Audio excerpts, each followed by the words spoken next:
Because there's more stuff happening here, I'm going to draw the shadow. You guys ready for the shadow? He's going to draw the shadow. I always wonder what the shadow would look like. All right, I'm drawing a shadow.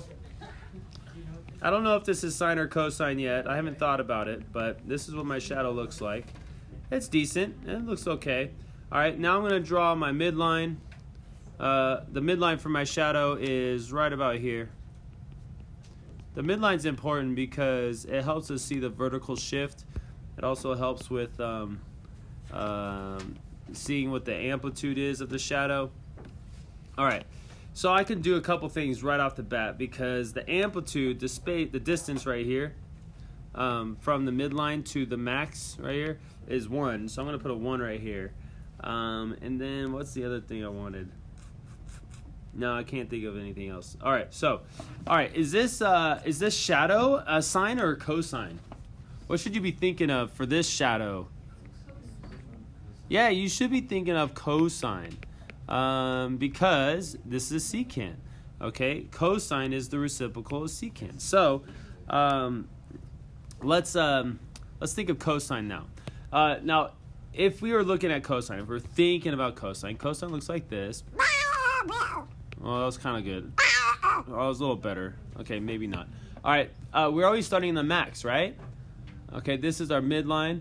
The max is here, but it looks like our midline is moved up. How much did our midline move up? Oh, that was the other easy thing I thought that we can write down really fast. How much did our midline move up? 3. So we're going to put a +3 right there. All right, so now let's start finding some of the hard stuff. Let's find our period. Okay, so the period is whenever the function starts repeating itself. So again, I like looking at the shadow. He just tells me all I need to know. So if I'm starting right here and I go, and that's one complete rotation, right, with cosine. So it looks like we stop right there. Do you guys know what this number is, and do you know what this number is? Okay, so it looks like our period is the standard period, which is great news. You know why that's great news? That means the omega is now. That means we don't have to find a special number or anything like that because the regular period for cosecant, secant, sine, and cosine is 2 pi.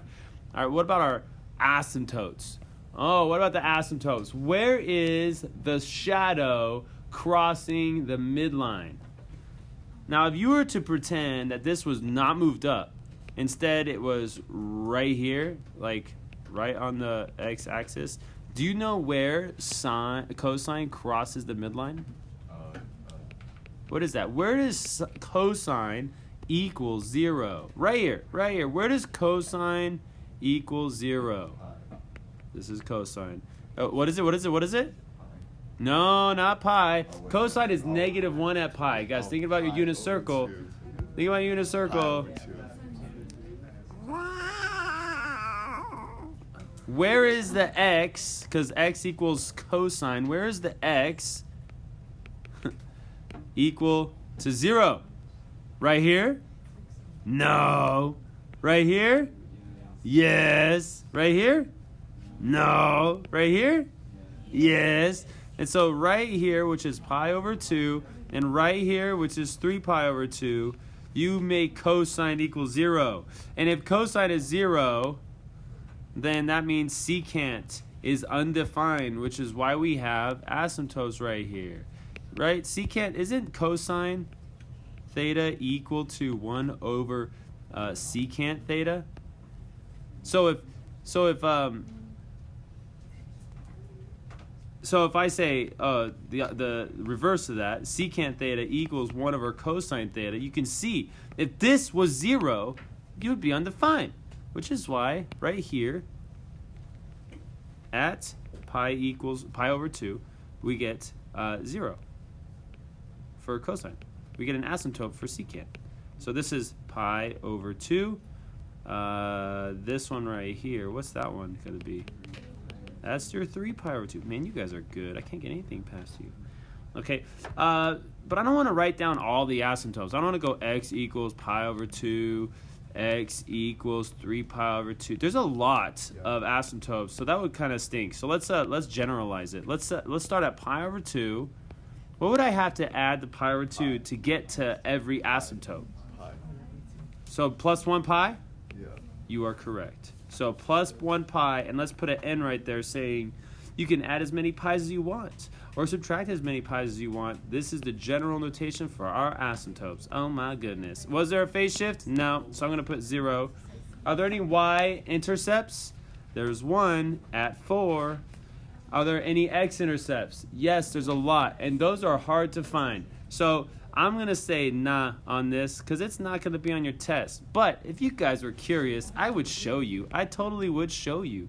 What is secant of x plus 3? Where is that equal to 0? I know, you guys cared. You wanted me to do this, huh? Okay, so secant x equals -3. And then we have to go, how do we get rid of a secant? Ooh, that's weird. How about secant inverse? Which is not even something that you guys learned. See, I don't care if you guys know how to do this. So the x is secant inverse of -3. And yeah, you know what though? There's even problems with this because I'm not taking into consideration domain and range here. And when you guys see this function, does it pass the horizontal line test? No, it doesn't. So we would have to check to make sure the domain and range works here. So like I said, don't worry about it. We don't have to do it right now. Now, if you guys want to study mathematics in college and you want to go deep into trigonometry, you're going to need to know that.